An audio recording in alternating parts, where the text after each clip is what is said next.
ஆமா, எதுக்கு வர சொன்னாங்க? புஷ்பா, எனக்கு கிடைக்காத பொருள் விடுங்க மட்டும் கம்மி விலையில எங்க இருந்து கிடைக்குது? எது புரியல? யார் முன்னாடி கால் போட்டு தெரியுதா? இது என் காலு, இதுவும் என் காலு.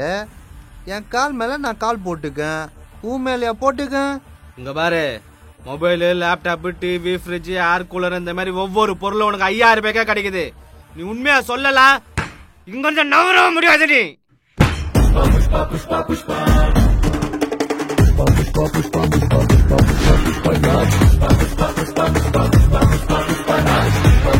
ஊரி காலடா.